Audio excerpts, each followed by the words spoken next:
కార్యములు ఎంతో ఆశ్చర్యకరము, నీ మేలులన్నీయు లెక్కింపతరమా. దేవా దేవా దేవా యెహోవా, దేవా దేవా దేవా యెహోవా, నీ కార్యములు ఎంతో ఆశ్చర్యకరము. పితా పుత్ర పవిత్ర నామమున ఆమేన్. యేసుక్రీస్తు నామములో మీ అందరికీ వందనాలు తెలియజేస్తున్నాను.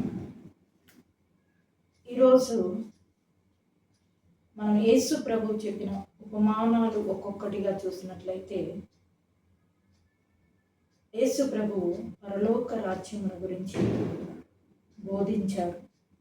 ఒక్కొక్కటి ఉపమానం చూసినట్లయితే ఒక్కొక్క రీతిగా పరలోక రాజ్యాన్ని గురించి వివరించారు. పరలోక రాజ్యం ఎలా ఉంటుంది, మనం ఎలా నడుచుకోవాలి, మనము పరలోక రాజ్యంలో చేరాలి అంటే మన ప్రవర్తన ఎలా ఉంటే బాగుంటుంది, పరలోక రాజ్యం విలువ ఎలా ఉంటుంది, పరలోక రాజ్యం విలువైనదని బోధిస్తూ మరి ఈరోజు మరి అదే ఒక ఉపమానంలో పరలోక రాజ్యముల గురించి యేసు ప్రభు ఏ విధంగా తెలియజేస్తున్నారో ఈరోజు మనము సువార్త పఠనంలో మత్తయి సువార్త 22వ అధ్యాయము పరిశుద్ధ వచనములు 1 నుంచి 14 వరకు చూసినట్లయితే ఒక పెండ్లి విందు మరి వివాహ వస్త్రాల గురించి ఇక్కడ తెలియచేయబడింది. ఒక రాజు తన కుమారుని వివాహముకై తను ప్రేమించిన వారందరినీ ఆహ్వానించారు, ఇన్విటేషన్ పంపారు. మరి ఈనాడు మనం వివాహం జరుపుకొని ఉన్నప్పుడు వివాహం జరుగుతుంది అంటే ముందుగా ఇన్విటేషన్ పంచుతూ వస్తూ ఉంటాము. అదేవిధంగా రాజు తను ప్రేమించిన వారిని ఇన్విటేషన్ పంపించారు. ముందుగా తన కుమారుని వివాహము జరగబోతుంది అని మరి అందరినీ ఆ వివాహానికి ఆహ్వానించారు. అయితే వివాహం సిద్ధమైంది, వివాహ విందు సిద్ధమైంది, కానీ ఎవరు రాలేదు. అప్పుడు తన సేవకులను కొంతమందిని తను ప్రేమించిన వారి దగ్గరికి, తను ఆహ్వానించిన వారి దగ్గరికి పంపించి వివాహ విందు సిద్ధమైంది, విందుకు రండి అని ఆహ్వానించారు. కానీ వారు ఆహ్వానాన్ని నిరాకరించారు. మరి కొంతమందిని కూడా తన సేవకులను మళ్ళీ రెండోసారి పంపించారు. పంపించినప్పుడు వారు కొంతమంది మేము పొలానికి వెళ్ళాలి, మేము వ్యాపారానికి వెళ్తూ ఉన్నాము అని చెప్తూ వస్తూ ఉన్నారు. మరి కొంతమంది వ్యక్తులు విసుగు చెంది వీరు మేము రాము అంటున్నా కూడా మరీ వస్తూ ఆహ్వానిస్తున్నారు అని చెప్పేసి వారిని కొంతమంది సేవకులను చంపేశారు. చంపినప్పుడు ఈ వార్త విని రాజుగారు తన సైన్యాన్ని పంపించారు.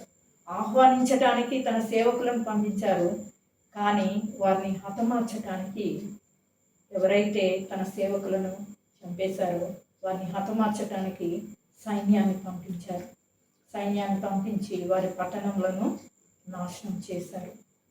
నా ఆహ్వానానికి వీరు యోగ్యులు కారు అని చెప్పేశారు. మరి ఈరోజు మనము ఈ ఉపమానం ద్వారా మనము ఏమి తెలుసుకోగలుగుతూ ఉన్నాము?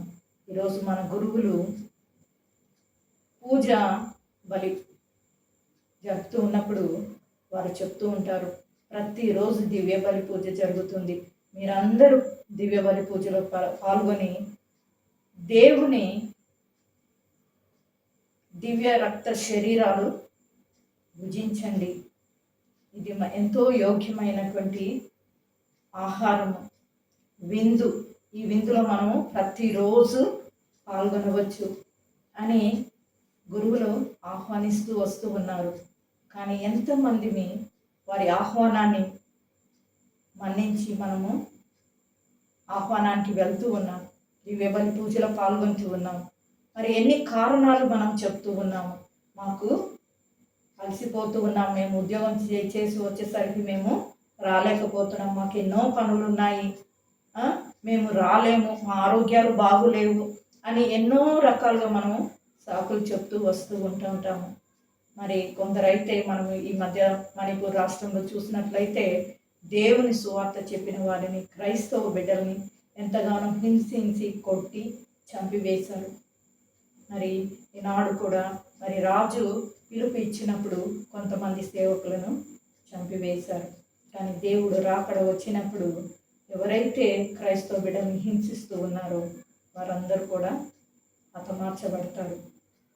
మరి దేవుడు పిలుస్తూ ఉన్నాడు, ప్రతిరోజు మరి ప్రార్థనలో పాల్గొనండి, దివ్య బలి పూజలో పాల్గొనండి. ప్రతిరోజు యేసు దివ్య శరీర రక్తాలు భుజించండి, మీకు మంచి ఆరోగ్యం ఉంటుంది, మీరు ఆత్మీయంగా ఉంటారు, పరలోక రాజ్యము చేరుతారని వారు బోధిస్తూ వస్తూ ఉన్నారు. కానీ మనం ఎంతోమందిని నిరాకరిస్తున్నాం. ఈరోజు మనం పరిశీలించుకోవాలా, అది రాజాజ్ఞ. రాజాజ్ఞ అంటే మనం పాటించాల్సిందే, కానీ ఈరోజు ఎంతమందిని పాటిస్తున్నాం? దేవుని అభిషేకించుకున్న బిడ్డలు ఒక ఆజ్ఞ ఇచ్చినప్పుడు ఎంతమంది లోబడుతూ ఉన్నాము మనం ఒకసారి పరిశీలించుకుందాము. అయితే వివాహ విందు సిద్ధపాటైంది, కానీ రాజు చెప్తున్నారు, నేను ఆహ్వానించాను కానీ వీరు యోగ్యులు కారు, ఆహ్వానానికి యోగ్యులు కారు అని చెప్పారు. మరి ఏం చేశారు రాజుగారు అంటే, మనము 9వ వచనంలో చూసినట్లయితే, వీధి మార్గములకు పోయి కనబడిన వారందరినీ కూడా ఆహ్వానించండి ఈ విందుకి అని సైనికులకు చెప్పి ఉన్నారు. మరి చెడ్డవారైనా కానీ, మంచివారైనా కానీ, చెడ్డవారైనా కానీ, పేదవారైనా, ధనికులైన ఎవ్వరు కనపడితే వారిని విందుకి ఆహ్వానించండి, పెళ్లి విందుకు ఆహ్వానించమని చెప్తూ ఉన్నారు. మరి వారు వెళ్ళి అందరినీ కూడా పిలిచారు. అప్పుడు విందుశాల అంతా కూడా నిండిపోయి ఉన్నదంట. చూడండి, వారు ఆహ్వానించినప్పుడు మరి రాజు ద్వారం వద్ద వారికి వివాహ వస్త్రములు ఇవ్వబడి ఉన్నాయి. వివాహ వస్త్రములు అందరికీ కూడా ఇవ్వబడి ఉన్నాయంట. ఏదైనా మరి రాజుగారు ఏదైనా కార్యము జరిపిస్తూ ఉన్నప్పుడు రాజమందిరంలో కానీ దేవాలయానికి రాజు ఆహ్వానించినప్పుడు వారికి వస్త్రాలు ఇస్తారంట. మరి పాత నిబంధనలో మనం చూసినట్లయితే 2వ రాజుల గ్రంథము 10వ అధ్యాయం 22వ వచనంలో మనం చూసినట్లయితే అక్కడ వస్త్రాల అధికారి యాజకులు ఒకరు ఉంటారు. వారు ఎవరైతే ఆహ్వానానికి పిలువబడ్డారో వారికి వస్త్రాలు, పరిశుద్ధ వస్త్రాలు ఇవ్వబడతాయంట. మరి అదే విధంగా ఇక్కడ కూడా రాజు వారిని ఆహ్వానించినప్పుడు రాజు వారికి వివాహ వస్త్రాలను ఇచ్చారు. ఆహ్వానాన్ని పలికారు, ద్వారం వద్దనే వారికి వివాహ వస్త్రాలు ఇచ్చారు. ఈ వివాహ వస్త్రాలు అంటే ఏంటివి? ఈ వివాహ వస్త్రాలు అనేది యేసు ప్రభు ప్రత్యేకించినటువంటి వస్త్రాలు. అవి పరిశుద్ధ వస్త్రము, నీతి వస్త్రము, రక్షణ వస్త్రము. మరి దేవునికి విధేయులై జీవించే బిడ్డలకు ఈ వస్త్రాలు ఇవ్వబడతాయి. హృదయ పరివర్తన చెందిన బిడ్డలుగా, దేవుని రక్షణ పొందిన బిడ్డలుగా, నీతియుక్తమైన జీవితం జీవించే బిడ్డలుగా, దేవుని చిత్తాన్ని నెరవేర్చే బిడ్డలుగా ఎవరైతే ఉన్నారో వారికి ఈ వస్త్రాలు ఇవ్వబడతాయి. దేవుని విందులో పాల్గొనటానికి ప్రత్యేకించిన వస్త్రాలు ఉంటాయి. అవే ఈ వస్త్రాలు. నీతివంతమైన వస్త్రము, రక్షణ వస్త్రము, పరిశుద్ధమైన వస్త్రము, వినయము కలిగినటువంటి వస్త్రము, దేవుని చిత్తము నెరవేర్చే వస్త్రం అది. అలాంటి వారు దేవుని విందులో పాల్గొనగలుగుతారు. మరి అందులో ఒక అతను వివాహ వస్త్రము వేసుకోలేదు. అయితే రాజుగారు వారందరినీ చూడటానికి వచ్చినప్పుడు అందులో ఒక వ్యక్తి వివాహ వస్త్రము లేదు. అప్పుడు వారి దగ్గరికి వెళ్ళి, మిత్రమా, నీ వివాహ వస్త్రం ఏది అని అడిగారు. అడిగినప్పుడు అతను మౌనం వహించాడు. మరి కారణం కూడా చెప్పడానికి సమయం లేదు. అసలు ఏం చెప్పాలో కూడా ఆ సమయంలో తెలియదు. రాజుకి భయపడిపోయాడు. మరి వివాహ వస్త్రం లేదనేసని తన సైనికులకు చెప్పి ఇతని కాళ్ళు చేతులు కట్టి చీకటిలో త్రోసివేయండి, చీకటిలోకి త్రోసివేయండి. అక్కడ జనులు విలపించుచు పండ్లు కొరుకుదురు, అంటే నరకములో పడద్రోయండి అని ఆ రాజు చెప్పాడు. ఈరోజు మనము ఎంతోమంది పిలుస్తున్నాం, మందిరానికి వస్తూ ఉన్నాం.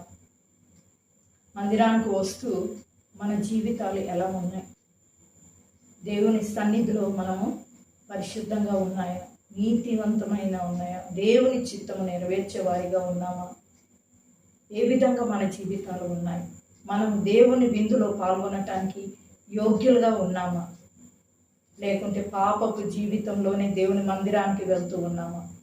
అలా వెళ్ళినప్పుడు మనము దేవుని రాకడ వచ్చినప్పుడు మనము నరకములో త్రోయబడతాము. ఎవరైతే దేవుని చిత్తము నెరవేర్చిన వారిగా ఉంటూ ఉన్నారో వారు దేవుని విందులో పాల్గొనగలుగుతారు. మరి చివరిగా చెప్తూ ఉన్నారు, మరి ఎన్నుకోబడిన వారు అనేకులు, పిలువబడిన వారు అనేకులు, ఎన్నుకోబడిన వారు కొందరే అని చెప్తూ ఉన్నారు. మరి ఈనాడు పిలువబడిన వారు ఎవరు అంటే యూదులు, ఇజ్రాయేలు ప్రజలు. యేసు ప్రభువు వారందరినీ కూడా ప్రత్యేకించి ఎన్నుకున్నవారు, వారిని ఆహ్వానించారు. మరి ఈరోజు ఆహ్వానించిన వారు ఎవరంటే యూదులు. మరి యేసు ప్రభుని మరి గుర్తించలేకపోయారు, ఆయన దేవుని కుమారుడని గుర్తించలేకపోయారు. మరి చెప్తూ ఉన్నారు, ఎన్నుకోబడిన వారు కొందరే. మరి ఈరోజు మనం ఎన్నుకోబడిన బిడ్డలుగా ఉన్నామా? మనం ఒక్కసారి పరిశీలించుకుందాము. మరి ఈరోజు మనము దేవుని ఆహ్వానాన్ని నిరాకరిస్తూ ఉన్నామా? దేవునికి లోబడి జీవించగలుగుతున్నామా? దేవుని చిత్తాన్ని నెరవేర్చేవారిగా ఉన్నామా? మరి అయోగ్యంగా మనం దేవుని విందులో పాల్గొంటున్నామా? యోగ్యంగా పాల్గొంటున్నామా? దేవుడు ఎన్నుకున్న బిడ్డలుగా మనము జీవించగలుగుతూ ఉన్నామా? ఈరోజు మనల్ని మనం పరిశీలించుకుందాము. మరి దేవునికి లోబడి జీవించేవారిగా, దేవుని ఆహ్వానాన్ని స్వీకరించేవారిగా, ఆయన పిలుపుకు లోబడేవారిగా మనం జీవించడానికి ప్రయత్నం చేద్దాం. ఒకవేళ మన జీవితాలు ఏ విధంగా ఉన్నాయో మరి ఈ వాక్యము ద్వారా మరి దేవుని పిలుపైన వారిగా, ఎన్నుకోబడిన వారిగా మనం లేనట్లయితే ఒక్కసారి మనం పరిశీలించుకొని మనల్ని మనము మార్చుకోగలిగే వారిగా ఉందాము. మన హృదయాలను మార్చుకుందాము. దేవుని సన్నిధిలో మన హృదయాలను కుమ్మరించి మనల్ని మనం సరి చేసుకొని దేవుడు ఎన్నుకున్న బిడ్డలుగా జీవించే వారిగా ఉందాము. దేవుని పిలుపును పొందుకుంటున్నాము, కానీ దేవుడు మనల్ని ఎన్నుకున్నాడా లేదా ఒక్కసారి మనల్ని మనం పరిశీలించుకొని మరి దేవుని ఎన్నుకున్న బిడ్డలుగా మనం జీవించడానికి ప్రయత్నం చేద్దాం. ఈ మాటల ద్వారా దేవుడు మనందరినీ కూడా దీవించునుగాక. ఆమేన్. పితా పుత్ర పవిత్రాత్మ నామమున ఆమేన్.